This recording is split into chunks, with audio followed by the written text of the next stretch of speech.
Welcome day student, स्वागत है आप सभी का डेली करंट अफेयर्स की क्लास में। इसमें कि हमने जो है एक लेक्चर अपना कंप्लीट किया था। आज सेकंड लेक्चर है एडुटेरिया बुक का। तो आइए स्टार्ट करते हैं। राष्ट्रीय लॉजिस्टिक्स नीति एनएलपी 2022 जो लॉन्च की गई थी उसके बारे में कुछ इंपॉर्टेंट। हाल ही में भारत ने एनएलपी का 1 वर्ष पूरा किया है। एनएलपी के उद्देश्य क्या थे? लॉजिस्टिक्स की लागत कम करना और 2030 तक वैश्विक बेंचमार्क तक पहुंचाना। 2030 तक शीर्ष 25 देशों में आना, कृषि उत्पादकों की बर्बादी को रोकना, भौतिक संपत्तियों के गोदामों को मानकीकृत करने का लक्ष्य भी इसमें था। वर्तमान में भारत विश्व बैंक लॉजिस्टिक्स प्रदर्शन सूचकांक 2023 में 38वें स्थान पर है। तो ये रैंक भी है इसमें।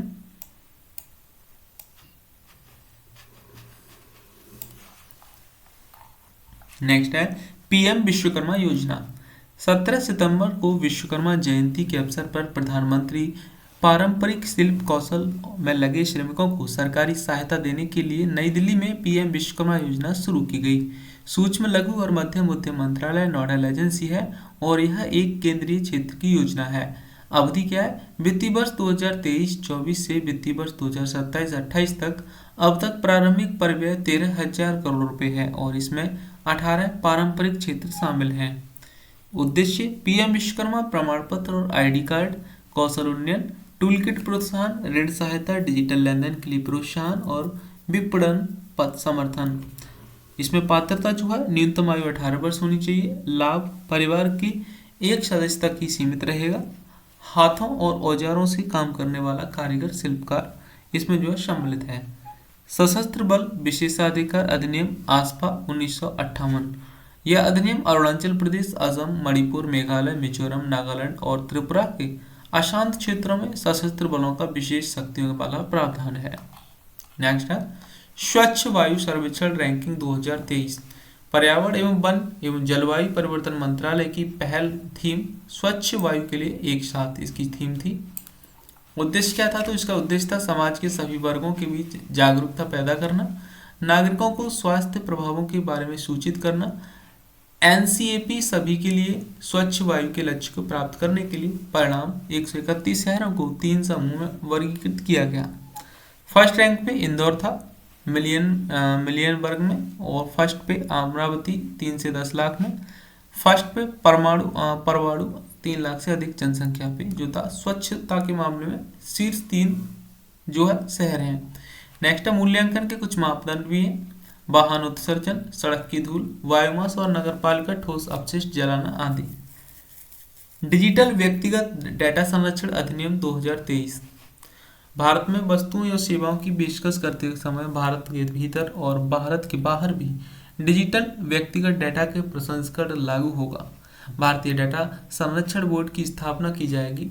व्यक्तिगत डेटा को व्यक्तिगत सहमति पर केवल वैध उद्देश्य के लिए संसाधित किया जा सकता है। नेक्स्ट है इसमें भारतीय न्याय संहिता 2023 जो इसको भी चेंज कर दिया गया है। भारतीय नागरिक सुरक्षा संहिता 2023 को भी बदला गया है। भारतीय साक्ष्य विधेयक 2023 इसको भी बदला गया है। नेक्स्ट है मुख्य चुनाव आयुक्त सीईसी और अन्य चुनाव आयुक्त ईसी नियुक्ति, सेवा की शर्तें और कार्यालय की अवधि विधेयक 2023 जो पास किया गया है। नेक्स्ट है states of Indian charts report 2023। भारतीय वन्यजीव संस्थान यानी कि WII और भारतीय प्राणी सर्वेक्षण जे ZSI द्वारा जो है संयुक्त रूप से जारी किया गया। तो रिपोर्ट के मुख्य शीर्षक थे पक्षी प्रजातियों की समृद्धि कम हो गई है, लंबी दूरी की प्रवासियों में 50% से अधिक की गिरावट आई है, और अनुसंधान ये जो है तीनों ए से लेकर ई तक इसमें जो विकल्प सम्मिलित थे। नेक्स्ट है अनुसंधान राष्ट्रीय रिसर्च फाउंडेशन अधिनियम 2023। विज्ञान एवं प्रौद्योगिकी मंत्रालय के अंतर्गत यह विज्ञान और इंजीनियरिंग अनुसंधान बोर्ड अधिनियम 2008 को निरस्त करेगा। अनुसंधान नेशनल रिसर्च फाउंडेशन NRF की स्थापना की जाएगी। NRF में प्रधानमंत्री की अध्यक्षता में गवर्निंग बोर्ड होगा। तो ये इसमें कुछ प्रावधान थे। नेक्स्ट इंपोर्टेंट देख लेते हैं।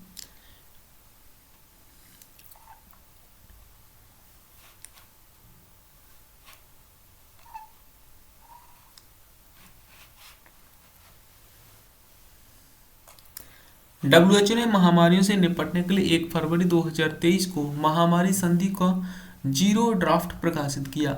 इसका उद्देश्य महामारी से निपटने के लिए जरूरी सामग्रियों की जो है आपूर्ति को सुनिश्चित करना है। जैविक विविधता संशोधन अधिनियम 2023। यह अधिनियम भारत को जैविक विविधता के संयुक्त राष्ट्र सम्मेलन 1992 के उद्देश्य को पूरा करने में मदद करने के लिए लागू किया गया था। जैविक विविधता पर कन्वेंशन यानी कि सीबीडी एक अंतर्राष्ट्रीय स्तर पर कानूनी रूप से बाध्यकारी बहुपक्षीय संधि है।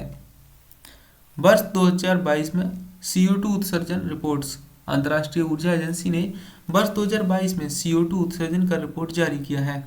CO2 उत्सर्जन में 0.9% या 36.8 गीगाटन से अधिक की एक नई ऊंचाइयों पर जो है पहुंच गया है। यह रिपोर्ट 2022 में ग्रीन हाउस के गैस उत्सर्जन पूरी तरह प्रस्तुत करती है। ऑनलाइन गेमिंग ड्राफ्ट नियम। इलेक्ट्रॉनिक्स और सूचना प्रौद्योगिकी मंत्रालय यानी कि MERTY ऑनलाइन गेमिंग को IT अधिनियम 2021 के तहत लाएगा। नेक्स्ट है वन्यजीव संरक्षण संशोधन अधिनियम 2022 भी अभी पारित किया गया था। वन्यजीव संरक्षण अधिनियम 1972 को 2022 में संशोधन किया गया है। यह अधिनियम अप्रैल 2023 से लागू होगा। इसमें क्या है, वन्यजीवों और वनस्पतियों की लुप्तप्राय प्रजातियों के अंतर्राष्ट्रीय व्यापार पर अभिशमन यानी कि CITES के प्रावधानों को लागू करने के लिए नया अध्याय V जोड़ा गया है।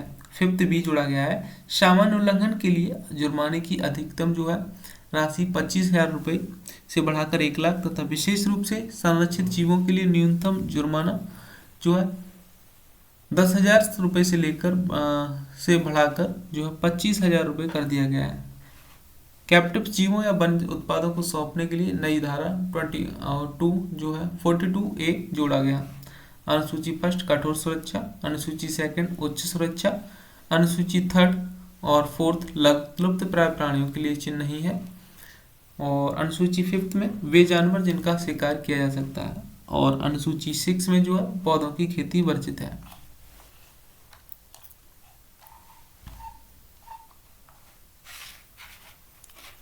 भारत में जो है 6 राष्ट्रीय दल हैं अभी। भारतीय जनता पार्टी, भारतीय राष्ट्रीय कांग्रेस, भारतीय communist party, Bahujan Samaj party, national people's party और आम आदमी पार्टी। सिनेमेटोग्राफ संशोधन विधेयक 2023। यह सिनेमेटोग्राफ अधिनियम 1952 में संशोधन किया करता है। यह विधेयक प्रदर्शन के लिए फिल्मों को प्रमाणित करने के लिए फिल्म प्रमाणन बोर्ड का गठन करता है। टेलीविजन अन्य मीडिया के लिए अलग अलग प्रमाण पत्र, अनाधिकृत रिकॉर्डिंग और प्रदर्शन दंडनीय होगा। भारत में मिलेट्स मोटा अनाज राष्ट्रीय बाजरा वर्ष 2018। भारतीय बाजरा अनुसंधान संस्थान IIMR हैदराबाद नोडल एजेंसी है। दिल्ली राष्ट्रीय राजधानी राज्य क्षेत्र शासन संशोधन विधेयक अध्यादेश 2023 लाया गया था। इसके द्वारा राष्ट्रीय राजधानी सिविल सेवा प्राधिकरण का गठन किया गया। संसद ने राष्ट्रीय राजधानी क्षेत्र संशोधन विधेयक 2023 पारित किया। नेक्स्ट है ट्रिपल थ्रेट रिपोर्ट और फैम सेकंड। उसके बाद है अंतर्राज्यीय जल विवाद। कृष्णा जल विवाद जो आंध्र प्रदेश, कर्नाटक, महाराष्ट्र, तेलंगाना के बीच है। गोदावरी जलप्रपात आंध्र प्रदेश, कर्नाटक, महाराष्ट्र, मध्य प्रदेश और उड़ीसा के बीच है। नेक्स्ट है राष्ट्रीय क्वांटम मिशन। राष्ट्रीय विदेश नीति। वाणिज्य और उद्योग मंत्रालय ने 1 अप्रैल 2023 को राष्ट्रीय विदेश नीति 2023 लॉन्च की। 2030 तक वस्तुओं और सेवाओं के निर्यात के लिए $2 ट्रिलियन का लक्ष्य है। पंचायत विकास सूचकांक। इसे पंचायती राज मंत्रालय ने जारी किया। यह एक समग्र सूचकांक है जो सतत विकास लक्ष्य यानी कि SDG के स्थानीयकरण को प्राप्त करने में पंचायतों के प्रदर्शन को मापता है। Lithium ion battery. Jammu Kashmir के रियासी जिले में 5.9 मिलियन टन लिथियम भंडार की खोज की गई है। विविध अनुप्रयोगों में इसकी उपयोगिता के कारण इसे सफेद सोना कहा जाता है, जैसे लिथियम आयन बैटरी, पवन टरबाइन, सौर पैनल, इलेक्ट्रिक वाहनों में, सेलफोन, कंप्यूटर इत्यादि में यूज की जाती है। न्यूनतम समर्थन मूल्य MCP। नेक्स्ट है हाथी परियोजना चर्चा में। 1992 में जो है 1992 में लॉन्च किया गया था प्रोजेक्ट एलिफेंट। वर्तमान में 33 हाथी रिजर्व और 150 हाथी गलियारे हैं। हाथी जनगणना 2017 कुल हाथियों की संख्या जो है 29,964 है। कर्नाटक प्रथम स्थान पर है, 6,046 हाथी हैं यहाँ पे। कर्नाटक का वन विभाग द्वारा हाथी गणना 2023 के अनुसार कर्नाटक में हाथियों की संख्या 6,395 हो गई है। बांदीपुर टाइगर रिजर्व में हाथियों की संख्या सबसे ज्यादा है। हाथी भारत का प्राकृतिक विरासत पशु है। नेक्स्ट है परियोजना के लक्ष्य। हाथियों को उनके आवासों और प्रवासों मार्गों की सुरक्षा करना, कैद में हाथी का कल्याण, पशु मानव संघर्ष की समस्याओं का समाधान करना। भारतीय हाथी का वैज्ञानिक नाम एलिफल मैक्सिमस है। आईयूसीएन की लाल सूची में संकटग्रस्त है इसे। CITES परिशिष्ट सेकंड। नेक्स्ट है भारत का नया संसद भवन लॉन्च किया गया है।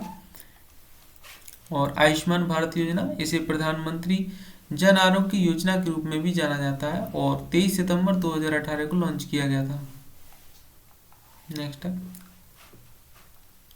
MS स्वामीनाथन, 7 अगस्त 1925 को जन्म और 28 सितंबर 2023 को निधन हो गया। भारत के हरित क्रांति के जनक के रूप में जाना जाता है। MS स्वामीनाथन को 1961 से 1972 में भारतीय राष्ट्रीय कृषि अनुसंधान संस्थान निदेशक, 1972 से 1979 भारतीय कृषि अनुसंधान परिषद के महानिदेशक भी थे।